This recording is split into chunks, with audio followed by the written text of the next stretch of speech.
আসসালামু আলাইকুম সবাইকে। আশা করি সবাই ভালো আছেন। আজকে আমরা নিয়ে এসেছি এক নতুন রেসিপি, লাউয়ের পায়েস। এখন উপকরণগুলো আমরা দেখে নিই। প্রথমে এখানে আমি লাউ কুচি করে ভালোমতো পানি ঝরিয়ে নিয়েছি এবং গাজরকেও কুচি করে পানি ঝরিয়ে নিয়েছি, আর কিছু ডেকোরেশনের জন্য বাদাম নিয়েছি, কিশমিশ।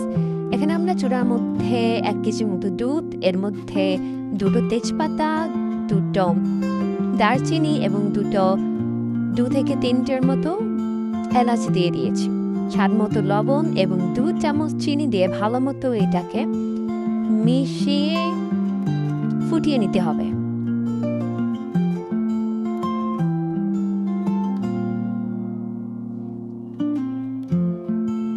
এই পর্যায়ে নাড়া বন্ধ করলে হবে না, যদি নিচ দিয়ে লেগে যায় তাহলে খেতে ভালো লাগবে না।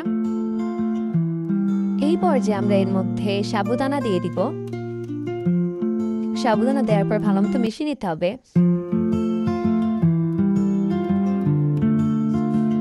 দুধটা এরকম স্ট্রাকচারে চলে আসলে লাউ গুলি ঢেলে দিতে হবে।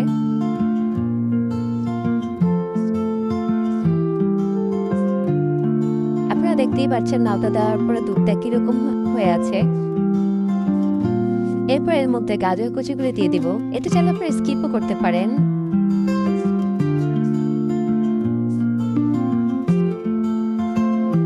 অনবরত লাড়ার মধ্যে রাখতে হবে যাতে নিচ দিয়ে লেগে না যায়।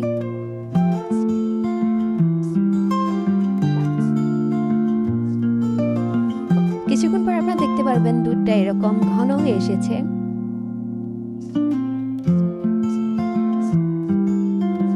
আমাদের পায়েস কিন্তু প্রস্তুত এখন খাওয়ার জন্য। এখন আমরা এটাকে হালকা একটু ঠান্ডা করে একটি বাটিতে পরিবেশন করব। এর উপর দিয়ে কিছু কিশমিশ এবং বাদাম কুচি দিয়ে দিব।